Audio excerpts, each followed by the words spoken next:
We can everyone see this? Okay, great. So I'll basically what I'll do is I'll kind of do a quick overview of the application process and some of the judging questions that we have. And many of you might have already started your application, so you're maybe somewhat familiar with the different questions or the different tabs that we have. But just to kind of go over them, you will essentially have to answer questions in three different tabs. That is, the first is the details, the second is the code judging questions, and the third is attachments, where you can attach some additional documents or supplementary evidence that you might want to attach. It's not mandatory by any means, but it might be a way for you to give a little more information to our judges. The first tab is essentially pretty self-explanatory in itself. So you're essentially giving us some details about the category that you want to apply in, and you can pick one of these. Give us your company name, some of the other details with company logos, taglines, who the CEO is, who the year this was founded in. And at the very end, there are these two questions which are in some sense prerequisites for the awards, where we expect you to be or have a presence in North America. And the second is we do expect, companies to have an in-market solution, so preemptively speaking, we've had, quite a few questions about, what does it mean to be based in North America? And, for some of you, maybe the company headquarters is based outside the US. In that case, we are okay with you having a subsidiary office based in the US, or at least have your product available in the US market. So that's definitely one of those prerequisites that we do have, that the solution is available for customers, whoever that might be, payers, providers or patients in the US. And again, the second is where we are, looking at companies which are a little more mature and not just proof of concept. And that's the reason why we do have a requirement of having an in-market solution. The one other thing that I'll tell you is you can kind of start your application and finish your application over multiple sessions. So you can, after you've created your account, log out and log back in on a later date or time to finish it up. But having said that, do make sure that you fill out the details tab in one sitting and then click save and go next. We've had a few cases where, the details tab was not completely filled out. And then once the person logs out, the entry has not been created, so do make sure that you at least fill out the details tab in one setting, and that will kind of at least save the entry for you to come back and complete it on a later time. So let me quickly go and say save and go next. And this essentially, brings us to the judging questions. Before I kind of go down the list of the judging questions, I'll kind of draw your attention to two quick things. So one is, for each of the judging questions, we do essentially have a hint on the side, which gives a description of what kind of answers are we expecting. And then the second thing that we do have in each of the judging questions is, if you go and click on the help question, it gives you sample responses for a fictitious company that we've created, which will give you a better idea about how do you want to kind of answer these questions.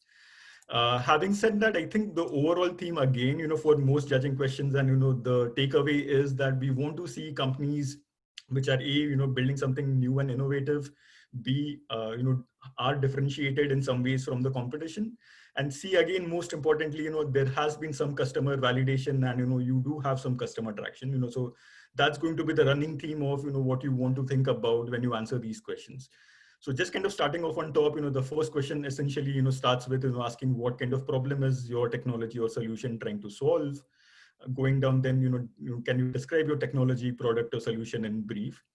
The third one again, asks you about how do you differentiate from other offerings available in the category, and this is again where you could kind of speak about your product differentiation. It could also be value differentiation in terms of is this reducing cost for healthcare providers, is it improving patient outcomes, and this could again be multiple things. The next again is more importantly where we are trying to understand, and when I say we, that especially means the judges, who the target customers and users are. And in a healthcare scenario, this is one of many groups. This could be physicians, that could be patients, that could be providers, payers, or a mix of more than one of these different categories. So do make sure that you address this question fairly well in terms of who are you exactly trying to target when you are selling your product. The next, again, it goes back to the same theme about, how many customers have used or are currently using your technology. And like I said, this is where we are trying to understand, has it been validated by some way or mean in the market, in terms of, if it's a B2B solution, are the hospital networks using this? If it's a more of a B2C kind of a solution, if it's an app, how many active monthly users do you have? How many people have downloaded your app? So you can customize your responses based on the product or solution that you guys are building. The next again is, how have you made it easier for your target audience to use the technology? And then again, this is fairly self-explanatory, where we are trying to understand that, having built a new, technology or, new solution, is this easy for people to use? Again, in the context of, physicians, is this something that, integrates well within their existing clinical workflows? Or is there a steep learning curve, for new users? The next again is, about validation. So does the product deliver as promised? You could share a validation proof or verified success story. And there are two things where I'll kind of say to this is, the first is you can give, obvious responses in the text box out here. And the other thing that we are looking for is, in case you do have, proof of, some kind of clinical validation, let's say this could be a peer-reviewed publication, or, market validation in terms of, customer success stories, or, customer testimonials or things of that sort. You can kind of, put them as attachments in the next tab, which we'll get to in a minute. The next again is, the next two essentially ask about reimbursement and, FDA approval. These are drop-down options, so depending on which best suits your product or solution, you can pick one, so either your product could be, reimbursed, it could be in progress, if you're still getting quotes, or if it's a completely B2C where you don't need any reimbursement, this might not be applicable, so I'm just going to pick one for now. Similarly, again, the next thing is where we are asking about, is this technology FDA approved? And let's say, it could be one of three things again, it's approved, it might be, approval pending for some of you, or, again, if it's not a place where, you might need FDA approval, you can quickly kind of say not applicable. So I'm just going to pick that one. And then coming to the final and the last question is, tell us why you should win this category. And think about, this question as, that one, key takeaway that the judges can walk away with, where you can highlight, the top 3 or 4, salient features about your product or company that differentiates you in the space that you are working in, so it could be about the product, the solution, the team, the things that you want to highlight and, have the judges keep at their back of the mind. Having said that, let's go to the next tab, which is attachments. And there are instructions already provided, but I'll just kind of quickly speak to two of them. So the max file size for the attachments is just 5 MBs. So whereas you can upload documents, that should be fine and easy. Do not try and directly upload video links, it might not work well, if you're trying to upload videos, because of the file size constraint. But what you can do is, if you do have a video that you want to showcase, and this could be, let's say, like a product demo, do put the link in a document and then upload it, and we'll make sure that the judges are able to then see it. So I've just attached one sample attachment, and it kind of also gives you different options about what your attachments is. And then once you are done, you can always kind of, like I said, close and then come back and finish your applications on a later time. If at some point you do feel you're completed, you can go and preview your application, which will show all your responses on one sheet. And then you can quickly go and submit your entry after you feel that you've completed your application. Having said that, there is one other thing that I will quickly mention is we do allow companies to apply in up to 2 different categories. The judging questions, and in fact, all the questions in terms of the details, the judging questions or the attachments that you can upload stay the same in all different categories. And if at all, if your responses are going to be fairly similar for, if you are applying in more than one category, there is a simple and easy way to kind of quickly copy your once completed application in one category to a different one. And we do have that description in the submissions guidelines that we had sent out a while back. So do refer to that if you do feel that you might want to apply to 2 different categories.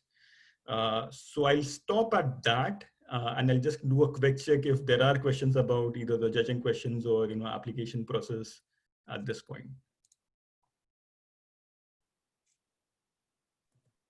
Maybe I will share here the step-by-step application guideline once again in the chat box for people to see and use. And if you have any questions, you can unmute yourself and ask us, or you can put it in the chat box. Some of the common questions that you've got are related to the categories. One question that we had received on our form was, I do not have an AI component to my solution. Am I still eligible? So the answer is yes. Having an AI component is not a necessary condition for you to apply to the Digital Health Awards. You need to be in some form expanding the use of digital health or connected care technologies, and that's the only guiding criteria. AI is a separate category for us.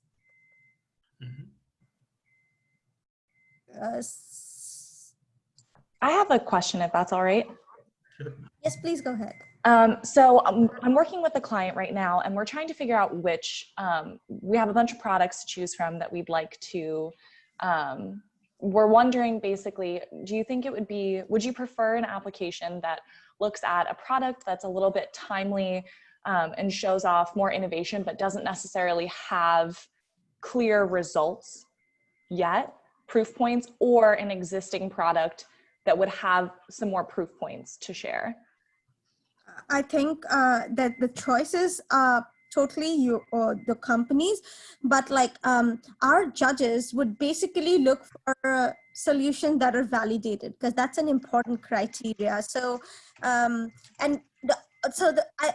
go back one step, the objective of the awards is to really showcase on technologies that customers, payers, hospital systems, physicians, and others can start using very, very fast. So, I mean, the choice ultimately is yours, but like we are looking for validated technologies and not just, and I mean, the validation is way more, is a very important criteria for us.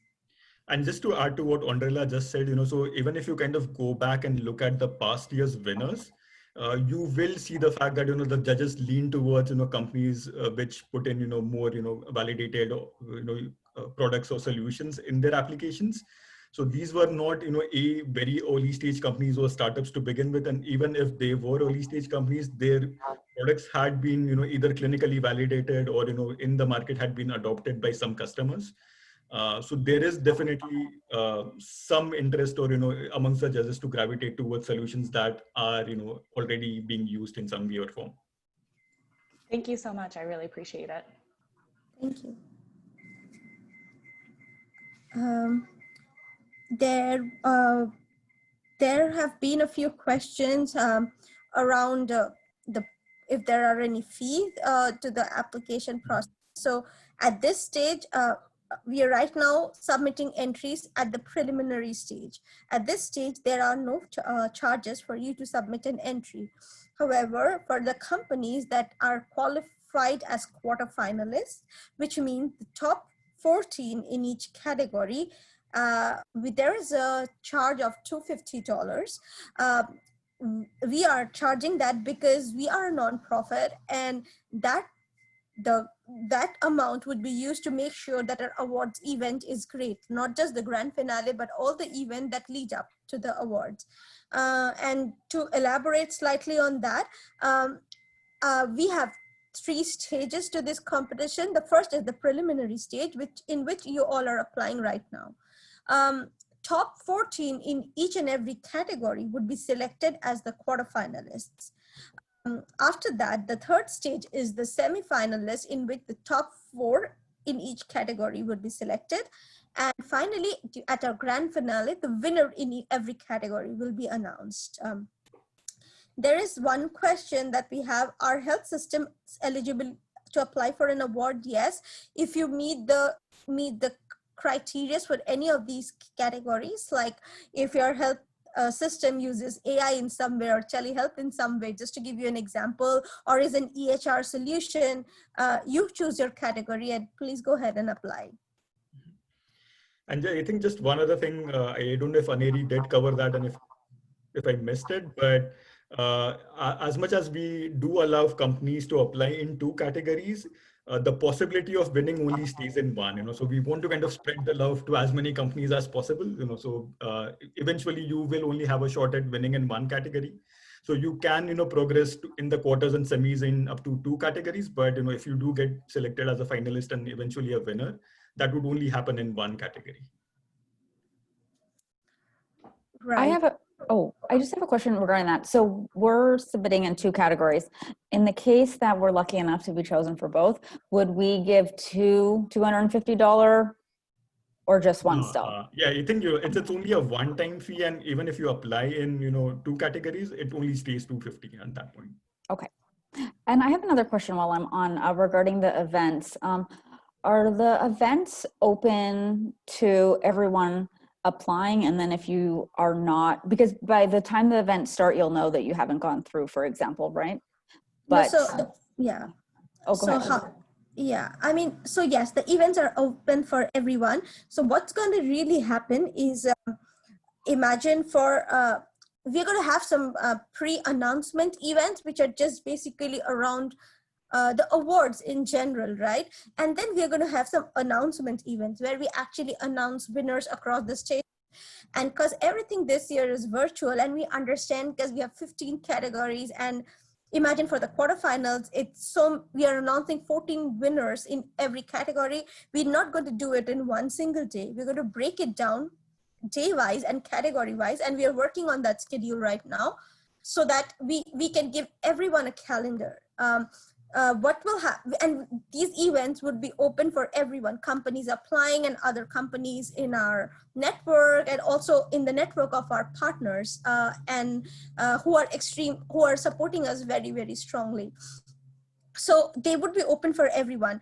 The winners, and probably not in the quarterfinal stage, but during the semifinal stage, the winners, the semifinalists and the finalists would be informed a couple of days before that they have qualified for that stage, so that we ensure that they join us for that event.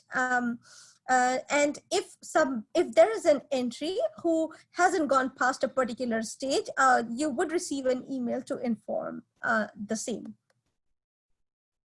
Okay, thank you. And I have one more question. Can you speak to the benefits of winning? Or I saw, briefly, but just so that you could share your. Absolutely. So first of all, outside of winning a physical trophy, there would be a bunch of digital assets that the winning companies have the rights to share on their website. That would include a winner's video, a trophy. It's like a winner's badge or a mnemonic that all the winning companies' websites can add to all their assets. So this award, this recognition is actually coming from UCSF. That really means that this is a technology validated by UCSF. The winners would also get warm introductions to different networks that would include different hospital systems, our partner healthcare innovation hubs, VC firms, judges, and payer networks on provider systems, depending on, so with and it's extremely customized for each and every of our winners. We are going to get in touch with them to really make sure what makes sense for them, what kind of introduction are they looking for. The winners will also be a part of a big media campaign that we're going to launch in association with UCSF, where we announce our winners across the different stages. So those announcements and those media campaigns are going to have the winners' logo names displayed like very, very strongly. Outside of that, like I mentioned, each of these announcement events would be virtual. So in each of these events, there's going to be a virtual breakout room at the end of the event, and that's going to be your own dedicated room for 5 minutes, where you can actually 5 or 10 minutes, we're still working out the details, but like you would get a chance to speak about your technology to the audience present in that breakout room and network with people there so that they get to know more about your technology. And this would be open for companies who are at quarterfinalists, semifinalists, on obviously the winners. Okay, that sounds great. Thank you. Thank you.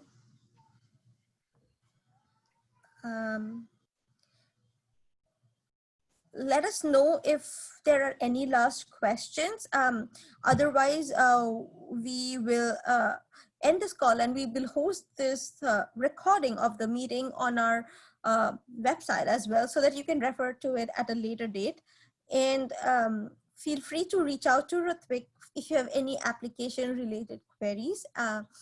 Make sure to submit it within the deadline, because of the series of events that we have, we will not be able to provide any extension to the deadline. So we want to make sure that you meet the timelines for us.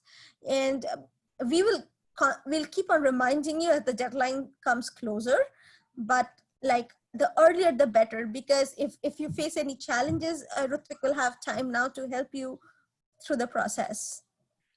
And I think just one other thing that I'll add, and this was probably something that I should have mentioned earlier, is it always helps if you kind of finish your applications early, submit it soon. But even in the event that if you do want to kind of finish and submit your applications and still want to come back and edit, you can still do that until the submission deadline of August 3rd. So do not wait until you do feel that you have the complete thing up and ready. It's just a best practice to kind of try and finish it early. Okay, so I do not see any other questions. If there are, please feel free to reach out to us. We can share our email IDs right in the chat box so that you all can reach us. And all the best. And we hope to see your application very, very soon. Thank you. Thank you.